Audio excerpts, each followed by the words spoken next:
Right down here where these fence posts are is basically where the land starts to form a ditch, and it was partially made by the farmer, but it actually is a natural part of the land, and it goes down and it crosses a road.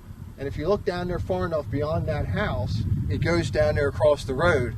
That finger turns into a little trickle, and that actually leads to a creek. That creek runs for 20 miles. So what happens is the foxes are traveling along that creek. They can't cross it because it's 50 yards wide. It's actually a river. We call it a creek, but it's basically a river. They won't cross it in the wintertime. So what they do is when they come up to that finger that shoots off, they'll follow it. They follow it right up to here. My traps are normally right down there, 2 of them right at the corner. And then Phil Brown would set 2 here, and we trap this farm together. If I miss a fox, they come here. Now, this isn't to say that a fox can't wander in off the back side, because they just kind of go wherever they want. But their main travel routes are drainages and creeks and rivers. This is something that we've talked about a number of different times. We've kind of shared philosophies and stuff. And you see those blockages where you're at. Well, that's where I trap is like we have the Susquehanna River, basically, and that's just the long running barrier that I trap. Yeah. And we just have fields in between. We don't have necessarily this type of mountainside. Well, they'll also follow ridges too, like Russ Carmen's big on them following ridges where he's at. Like the whole top of a mountain, they'll actually run that. Any natural or unnatural line of travel, they're very, very simple animal. They just basically run on instincts. And I've used this same philosophy in trapping in Michigan, Nebraska, a number of different Kansas, and it works for coyotes and for foxes. This time of year, the pups are looking for a new home range, so they'll travel 2 or 3 miles and hang out at a place, and then travel again. This is why one farm is good for 10 or 20 foxes, and another one sometimes is only good for 3 to 5, because the lay of the land doesn't promote that massive dispersal travel, that migration. So we're going to go on to a couple more of my other farms and take a look. I appreciate you letting me be a guest on here. We've been swapping philosophy on fox trapping and stuff, and you have a beautiful area where you're at, and you come down here and you see where I'm at, and you're thinking you'd want to set every farm, but not every farm has foxes. Yeah, so, that's the thing. Yeah, you know from doing it over the 20 years, which ones are the duds and which ones produce. Let me explain this to you a little bit further and why this is so important. You can pick these spots by opening up a map and looking for the head of the drainage. On the map, it would look like this. It would be, just these little fingers that are springs that turn into creeks that then fall into a river. So if you find those places, you can find the farms right along this. And I must give full credit to Alan Claycomb and Gorman. I'm a Gorman student. Both of those those guys really drilled this into my head. And sometimes it's hard to wrap your mind around it, but it's better than trial and error of going out. Sometimes you do have to do that trial and error and get out there and just get out there and trap. But you can pick a lot of these great spots, the head of the drainage, right off a map. So let's check out some more farms. There you go. Okay? Yep. All right, so in this segment, we're going to be talking about farmland, fox, and basically canine trapping. We filmed some of this stuff, but it was real windy, so we're just kind of doing this here with a voiceover. You can see that the point of, there's little trees there in the foreground, intersects with that long line of travel there, and that's a great place that you'd want to set any of those outstanding features or points, like those trees right here. We're on one of my farms here in southeast PA, and a big place like this here, you'll see the multiple edges coming up, and a big place like this, if you have the population, you can set 6 or 8 traps on there. Once you start getting hot spots, then you pull out the dead ones. Here's a simple tractor path, and right here on the corner is where you would have a trap set. Keep it real simple. Here's another edge with a fox caught by the back foot, and here we just set a lot of tractor paths, and intersections. They're all long lines of travels and edges. That's the key thing with canines. Here we're going to see a slideshow. We're going to start talking about doubles. You want to make sure you have 2 traps at a spot in case one becomes disabled or one maybe catches a non-target. Or you can get these doubles. Doubles on reds are common here where we're from. They sometimes run in pairs in late season and early season. Here's some ones we had with Bryan flowers we didn't get on video. And of course, it also works on coyotes. So that's about it. Let's get back to trapping in Southeast PA. All right, Bryan, so we've been running on my trap line here. I haven't done a whole lot in a while. In 2007, I did 300 foxes.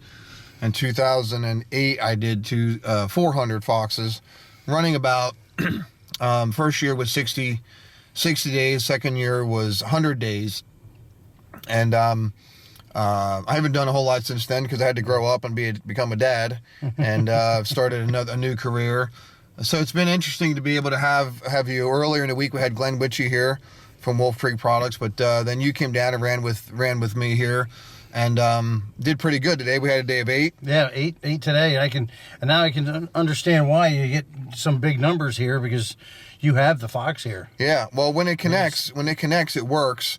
And we're running about 30 farms. And we try to hold a 10% catch ratio. Now, yesterday we only had 1, and that's because it warmed up the day before that they ran.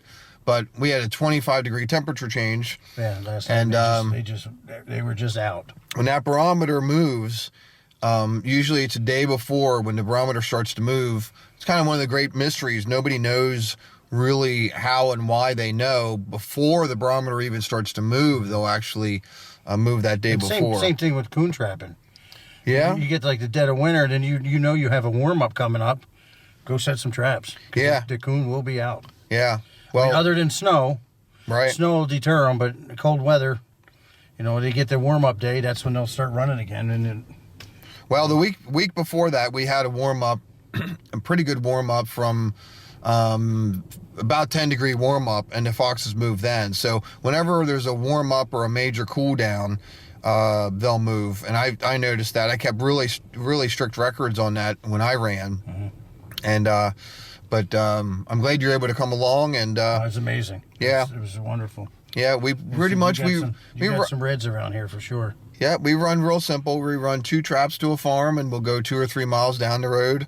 Sometimes I'll set right next door to a place or whatever, and sometimes I will set it in a little bit harder, depending on the spot. We're here at a hub, where there's 3 traps right across there and stuff, just to kind of cover it. I also run places that I can check from right behind the barn, just because it's too problematic to walk when it's wet. And we're coming up on the monsoon here. December is usually pretty wet, and but I know it's a lot different trapping from where you're at. Oh, yeah. And other parts of the country. You trap all over the country and get around, and we're in what they call the last great fox stronghold here in the U.S. and between PA, Maryland, Virginia, Delaware, we have a pretty good amount of foxes, but the coyotes are moving in. I had one with Glenn Witchie here 2 weeks ago, and it just makes it rough. But between the hunters and the trappers, we're getting rid of them.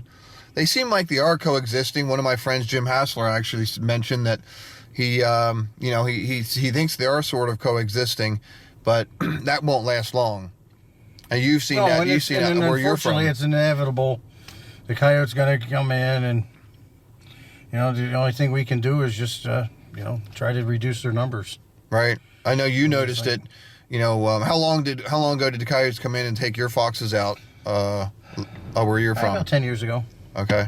Yeah. 10 years ago. I moved up to Bradford County in 1988, and there was no coyotes there yet. Is that right? We had a good. Yep. We had a good. But nobody's up there breaking 100 foxes in a season. Nobody that I know of. Yep. It's like you probably could. Just have to run probably twice as hard than here. I mean, you have, I don't know, 30, 40, 50 mile radius that you're doing 100 traps. It's like we'd have to probably go to a different county. Yeah. Because we just don't have we have the farmland, but you have the coyotes.